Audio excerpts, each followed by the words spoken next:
Doctor గారు చాలామంది ఏదైనా సమస్య వస్తే ఫస్టు అంటే పర్టిక్యులర్ అందులో ఉన్న స్పెషలిస్ట్ దగ్గరికి వెళ్ళాలని అందరికీ తెలియకపోవచ్చు, తెలిసిన వాళ్ళు వెళ్తారు. ఇప్పుడు ఈ సమస్యలు ఎలాంటి సమస్యలు వచ్చినా గానీ జనరల్ ఫిజిషియన్ దగ్గరికి వెళ్తారు కదా! సో, వాళ్ళ దగ్గరికి వెళితే రిస్క్ ఛాన్సెస్ పెరిగే అవకాశం ఉంటదా? లేకపోతే వాళ్ళు కూడా నోటీస్ చేసి పర్టిక్యులర్‌గా న్యూరాలజిస్ట్ దగ్గరికి వెళ్ళమని సలహా ఇచ్చే అవకాశాలు సో, ఎంతవరకు ఉన్నాయి? లేటెస్ట్ గైడ్‌లైన్స్ ప్రకారం స్ట్రోక్ న్యూరాలజిస్ట్ ఆర్ న్యూరాలజిస్ట్‌ని ఫస్ట్ కన్సల్ట్ అవ్వడం బెటర్. ఎందుకంటే if you go to some other doctor మీకేందంటే ఎర్లీగా ఐడెంటిఫై చేయడం వల్ల ఏమవుతుందంటే ద టైమ్ ఈజ్ బ్రెయిన్. అంటే మీరు ఎంత లేట్ చేస్తుంటే అన్ని న్యూరాన్స్ అనేవి చనిపోతూ ఉంటాయి. సో ఎగ్జాంపుల్ చెప్తాను. ఒక టౌన్ నుంచి ఒక పేషెంట్ వచ్చారు. వాళ్ళు ఐడెంటిఫై చేయలేదు స్ట్రోక్ అని. వాళ్ళకి ఓన్లీ మాట కొద్దిగా స్లైట్‌గా నత్తిపోతుంది. స్లైట్ వీక్‌నెస్ ఉంది. ఏదో జనరల్ వీక్‌నెస్ అనుకున్నారు. తర్వాత నెక్స్ట్ లెవెల్ సెంటర్‌కెళ్లారు. మేబీ అయ్యుండొచ్చు, స్ట్రోక్ అయ్యుండొచ్చు అని సీటీ స్కాన్ చేశారు. దీనిలో సరిగ్గా రావట్లేదని మళ్ళీ ఎంఆర్ఐ పెట్టారు. సో దీనివల్ల చాలా టైం డిలే అయింది. Almost 4-5 hours.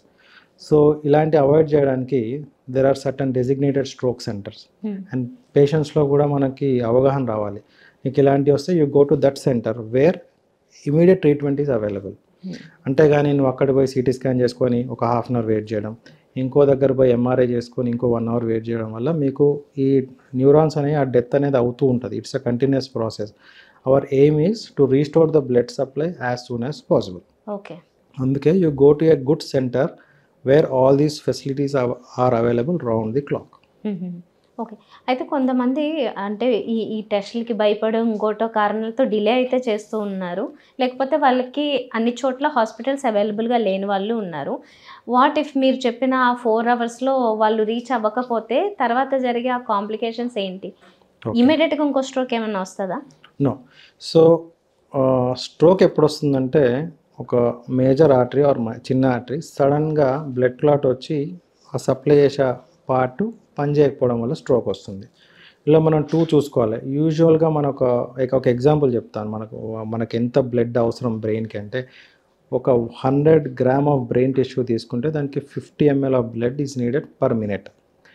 సడన్గా స్ట్రోక్ వస్తే ఈ value will go into critically లో లెవెల్. అంటే less than 10% of blood supply మాత్రమే ఉందంటే ఆ ఏరియా అంతా డ్యామేజ్ అయ్యింది. అట్లీస్ట్ ఒక 4 minutes కానీ ఈ క్రిటికల్లీ లో లెవెల్స్లో బ్లడ్ సప్లై అయితే ఆ ఏరియా అంతా పర్మనెంట్ డ్యామేజ్ అవుతుంది. అట్లీస్ట్ ఫర్ 4 minutes కానీ బ్లడ్ సప్లై ఇంటరప్ట్ అవుతాయి. బట్ దాని చుట్టుపక్కల ఉన్న ఏరియా ఉంటుంది. సో ఈ డెత్ అయిన పార్ట్ని కోర్ అంటాము. బట్ ఆ చుట్టుపక్కల ఉన్న పెనంబ్రా అంటాం. సో మన ఎయిమ్ ఏంటంటే ఆ పెనంబ్రాని కాపాడాలి. ఆ పెనంబ్రా అనే ఏరియా అంటే కోర్ చుట్టూ ఉండే ఏరియాలో కూడా బ్లడ్ సప్లై తక్కువ ఉంటుంది. But not build the critical level. So మనం ఏం చేస్తుంటే టైమ్లీ ఇంటర్వెన్షన్, అదే విండో అని చెప్తాం కదా, టైం విండో. ఈ టైం విండోలో మనం ఎర్లీగా ఇంటర్వ్యూన్ చేయగలిగితే ఈ సరౌండింగ్ ఏరియాని మనం కాపాడగలుగుతాం. సో అవర్ ఎయిమ్ ఈజ్ ఎక్కడా డిలే చేయకుండా వీ హ్యావ్ టు ఎడ్యుకేట్. అందుకే స్ట్రోక్ అవేర్నెస్ ప్రోగ్రామ్స్ ఇవన్నీ చాలా వచ్చాయి. సో మనకేంటంటే డెసిగ్నేటెడ్ స్ట్రోక్ సెంటర్. సో ఇక్కడికి పోతే they will give an injection అని మనకు అట్లీస్ట్ లొకాలిటీ ఈ హాస్పిటల్కి వెళ్తే మనకు వర్క్ జరుగుద్ది, మనకి ఈజీ మంచి ట్రీట్మెంట్ ఉంటుందని we have to spread awareness among the localities. Okay.